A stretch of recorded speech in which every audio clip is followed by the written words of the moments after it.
Hi, my name's Phil. I like talking about politics, and in this video I'd like to discuss the latest nonsense from the Chancellor as he gives the distinct impression that he doesn't actually understand what inflation is. Now, as it's almost certain that he does understand, this begs the question as to why he's trying to support a common misconception amongst the public, which is actually harming his position. But first, if you'd like to be notified of daily news and politics, please subscribe to the channel. Speaking of the channel, we have now surpassed 150 million views, so it seems appropriate that I will be discussing numbers in this video. So, the front page of the Daily Express this morning. One of a very few newspapers not making a massive meal of the Nigel Farage banking meltdown, although it is still featured. But their main headline is related to inflation. So, we had the news this week that it's actually falling a little bit more. The headline says, "Prices must drop now inflation has fallen." Not how inflation works, of course. Inflation is the percentage by which a standard basket of goods and services has increased compared to a year earlier. So if inflation was, say, 11% last year and it's now 8% this year, it doesn't mean prices go down by 3%. It means they go up by 8%. It's just that this is better than the 11% they were going up. The problem is that polling keeps suggesting that a distressing number of people, we're not talking about an overwhelming majority, but a large minority of people think that falling inflation means falling prices. And headlines like this don't help. But it's economic ignorance which, on this occasion, actually harms the Tories. Like when Rishi Sunak promised to halve inflation, he was making a rod for his own back. Because if it happens, if we end up with half that level of inflation, there are a lot of people who think that means prices will come down. Because that's what people care about. They don't care about figures. They don't care about an inflation figure. They care about the impact on their personal finances.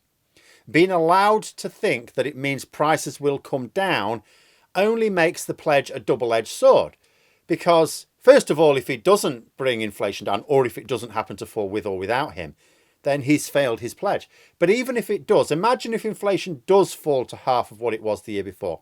Sunak will want to come out and hail it as a great triumph. I told you I would achieve it. I have achieved it. But if people are saying, yeah, but the cost of my shopping's still going up, they're not going to be interested in the gloating of the richest MP who's ever lived. It's hard to see how this headline helps the Tories. It's much more in line with something they would push if Labour were in power. But what is even more remarkable is that this headline isn't really the Daily Express. They've chosen to go with it. But the headline is really the reporting of what the Chancellor Jeremy Hunt has been saying.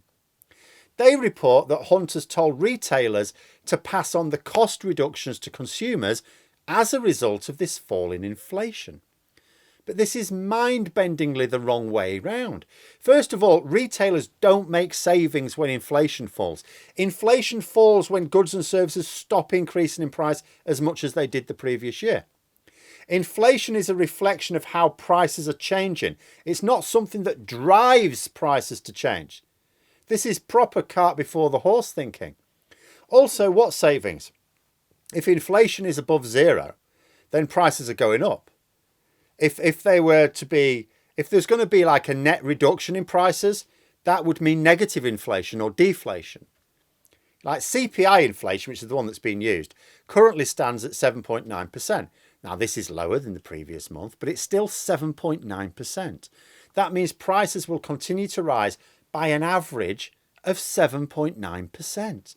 And bear in mind that CPI inflation does not take into account rent or mortgage payments. And they are increasing well above that rate. So if they are increasing by a lot, as they are for millions, then a person's individual real inflation is still through the roof. And politically, it all seems so ridiculous. Like the government aren't going to convince people that things are going well just because they say inflation's falling. If people feel income's being squeezed more and more tightly, that's what they care about. Their own pocket. You can see the weak attempt here to blame retailers because that's what's happening. The Chancellor's playing a very childish game here. Inflation is down, so prices should be falling. What do you mean retailers aren't lowering their prices? I don't understand it. Why wouldn't they? It's cynical, but it's also weak. It won't work. I mean, try thinking through the process. So let's say the Chancellor, armed with his client media, persuades people that the government have done the work on lowering inflation and it's only retail greed keeping the prices high. So they've convinced people that retailers are now keeping the prices higher than they should be. Okay. Well, wouldn't those people then expect the government to introduce price controls? After all, this isn't just one shop. This is like all of them around the country, all of the supermarkets, all of the everything. So wouldn't they expect the government to step in? I mean, this is the sort of tactic you can see it working in opposition. Like, inflation is high due to some issue under a Labour government. The inflation comes down, and then the Express and the Tories persuade people that, well, prices should be lower because inflation has come down. They can then bash the Labour government for not doing anything to protect hardworking people from corporate greed. Well, this is the government's fault. They should be telling the shops to lower their prices.